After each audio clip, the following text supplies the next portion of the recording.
batizados no Espírito.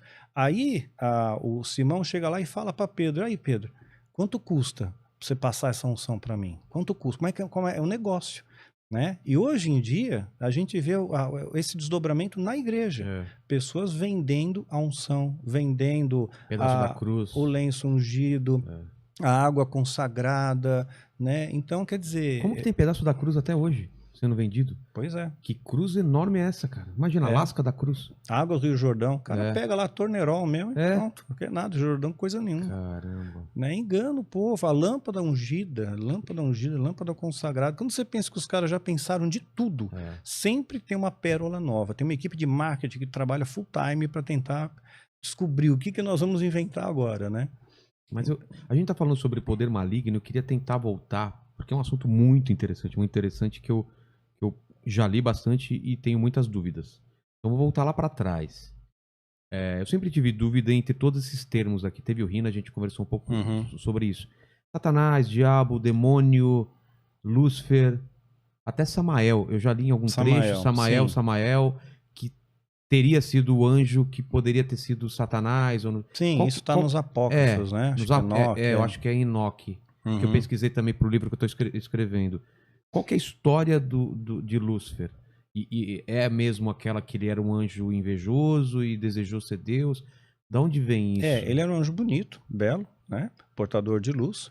E ele tinha uma unção. Ezequiel 28 diz que ele era o querubim ungido. Ungir significa separado, santificado. Ele tinha uma missão especial. E você não consegue invejar ninguém se você está longe daquela pessoa. Você tem que estar perto. Quando você está perto, você inveja. Então ele está perto de Deus, ele tinha uma proximidade com Deus, ele começa a invejar. E ele quis ser Deus. É o que fala em Isaías: subirei acima das mais altas nuvens e serei semelhante ao Altíssimo. Ele queria ser como Deus. Ao querer ser como Deus, ele é expulso. Porém, ele conseguiu arrastar a terça parte dos anjos com ele. Aí nós vemos que o poder de persuasão de Satanás, que o Satanás vem de Satã, do hebraico Satã, que é o opositor, o adversário, e o diabo vem de diabolos, do grego, né, que significa aquele que traz divisão. Ele então, Lúcifer, se torna o opositor. Só que ele arrastou a terça parte dos anjos com ele. Quer dizer, o que ele falou para os anjos? Quer dizer, qual foi o argumento? Porque ele conseguiu persuadir de uma maneira assim extraordinária, porque anjos que têm uma capacidade mental de 100%, a gente usa 10% do cérebro, né? O anjo usa tudo, né? E de repente ele conseguiu enganar. Então o poder de persuasão dele é algo incrível. Imagina o que ele não faz com os homens, né? Afastados de Deus, que ele não faz, o estrago que ele não faz com os homens, né? Então, se você não tiver o Espírito Santo para te dar discernimento, você cai no que Paulo chama das astutas ciladas do diabo, cai nessas armadilhas, né? Então, foi desenvolvido a partir desses anjos caídos, esses demônios, eles começaram a fazer uma série de coisas. Gênesis 6 diz que vendo os filhos de Deus, que as filhas dos homens eram formosas, tomaram para si mulheres as que mais lhe agradaram. Então, nós vamos ver uma coisa curiosa aqui, né? Anjos caídos copulando com mulheres terrenas, elas tendo filhos e nascendo gigantes, os Néfilins, né? É o que fala na continuação do Quelaim, o Néfilim, Então, os gigantes. E esses gigantes continuaram na história mesmo depois da Era Diluviana. Né? Então nós temos aí o que é chamado Eles não foram mortos no dilúvio? No dilúvio, sim, mas continuaram fazendo a mesma coisa. O ritual continua, eles continuaram, é chamado de precedente bíblico, porque pós-dilúvio nós vamos encontrar, por exemplo, o gigante Golias. Golias é pós-dilúvio, né? O Golias tinha 2,75 de altura, quer dizer, era um monstro, né? E não era um cara que tinha doença, gigantismo, ele era um guerreiro, só a armadura dele completa era 80 quilos. Né? Então, os gigantes não é uma figura de linguagem, eles eram maiores mesmo do que os eram maiores, tanto humanos. É quando os espias lá vão ver a Terra Prometida, eles voltam, eles são gigantes, nós somos gafanhotos. Quer dizer, na imagem deles, nós somos gafanhotos, essa que eles passaram para Moisés, são pequenininhos. Os caras são muito grandes, como é que a gente vai pegar esses caras? Então isso leva a gente a crer que os anjos têm uma estatura maior do que os seres humanos também. Tem uma estatura maior que o ser humano. Agora, o curioso é eles gerarem filhos em seres humanos. O demônio se multiplica? Não, então. Pois é, não pode se multiplicar. Né? Porque eu lembro que teve uma ocasião, numa libertação, não foi na Neuza, tá? Foi em outra, né? Que manifestou um demônio, né? E estavam falando em nome de Jesus e o demônio não ia embora. Aí falaram, não, esse demônio não adianta você explicar para ele quem é Jesus, é um demônio filhote, né? Você vai ter que primeiro explicar quem é Jesus para depois ele se ligar e ir embora, né? Isso não existe, né? Isso é piada, né? Até. Então, o que que acontece? Já ouviu falar de súcubos e íncubos? Já. Então, os súcubos é a materialização demoníaca na forma feminina e íncubos a materialização demoníaca na forma masculina. Isso eu falo no meu livro Raço do Oculto.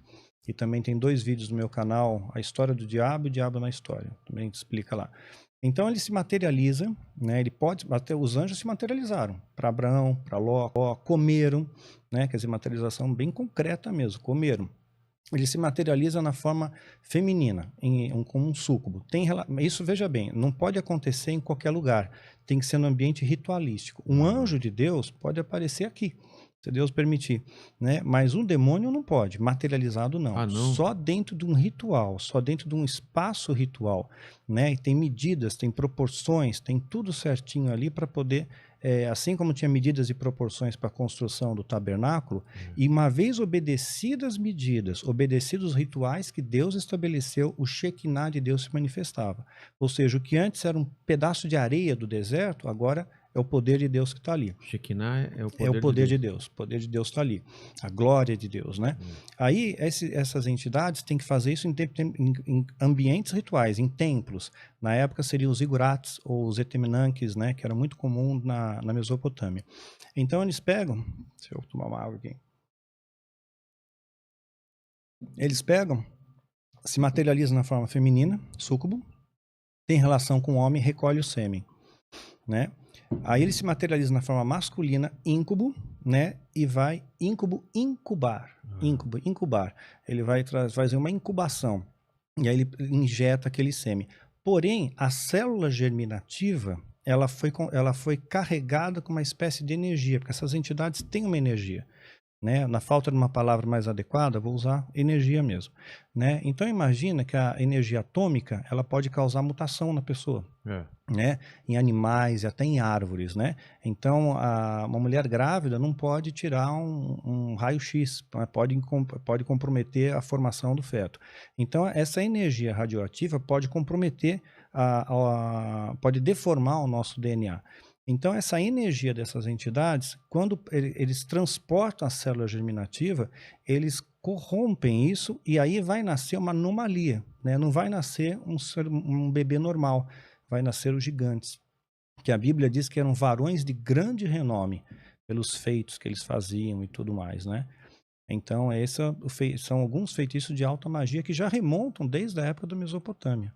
Né? Isso é antigo, os sumérios tinham, os acádios tinham, os egípcios, os astecas, incas, maias, né? Machu Picchu.